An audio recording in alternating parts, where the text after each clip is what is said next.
तत्सताश्रम हरिशरणम के माध्यम से सहज मार्ग।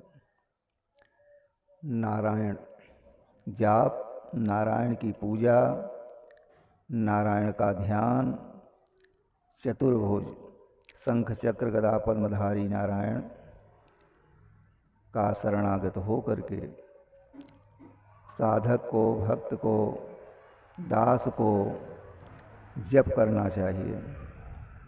अपने को नारायण में समर्पित कर देना चाहिए। समर्पण एक बहुत बड़ी शक्ति है जिसके द्वारा मुझे सहज मार्ग मिल जाता है।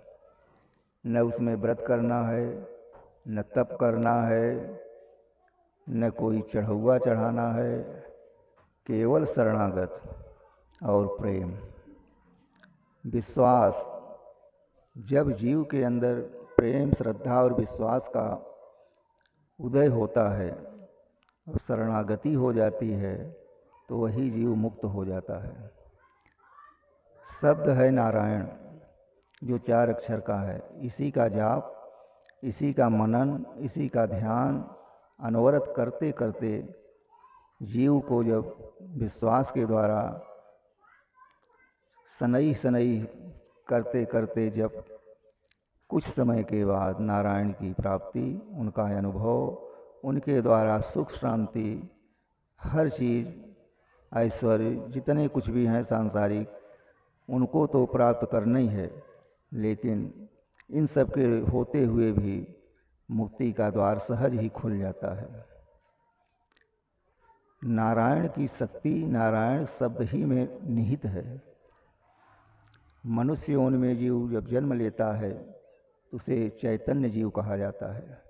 यही मनुष्य जब संत माध्यम में जाता है तो वो पुरुष कहलाता है। यही पुरुष जब ब्रह्म की उपासना करता है तो परमात्म रूप में हो जाता है। और सनई सनई जब हठ योग के द्वारा संपूर्ण इंद्रियों का धीरे धीरे त्याग करते करते जब मन को निर्मल कर देता है तब वह पूर्ण ब्रह्म में समाहित हो जाता है। यही इसका मार्ग है। बार बार लोग पूछते हैं, हम बार बार बताते रहते हैं कि नारायण की भक्ति, नारायण का जाप, नारायण का ध्यान ही सर्वोपरि है। संसार में सनातन धर्म जो चला है उसमें शास्त्र मत से, वेद मत से तो उसके व्याख्यान बहुत हैं, लेकिन उसमें पूर्ण ब्रह्म के रूप में जो नारायण है वही हेड है, वही समर्थवान है, वही शक्तिवान है, वही पूर्ण ब्रह्म है। पूर्ण आत्मा पूर्ण ब्रह्म को जो प्राप्त करता है तो नारायण में ही विलीन हो जाता है, जिसे हम कैवल्य कहते हैं।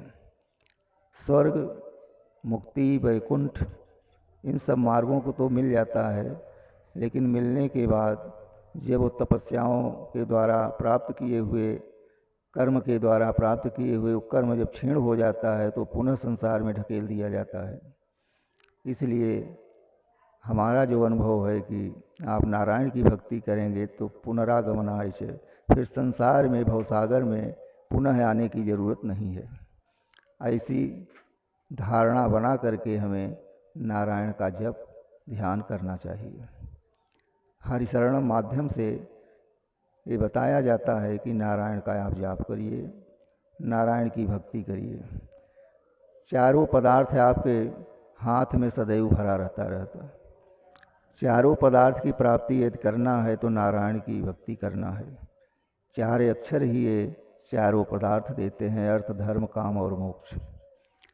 तो हम क्यों दूसरी जगह दौड़ने जाएं जब हमें नज़दीक ही में गंगा जी हैं, तो और नदियों में स्नान करने से क्या फ़ायदा। स्नान तो स्नान ही है, चाहे जिस नदी में स्नान करो, लेकिन जब मन निर्मल नहीं है तो स्नान भी निर्मल नहीं होता।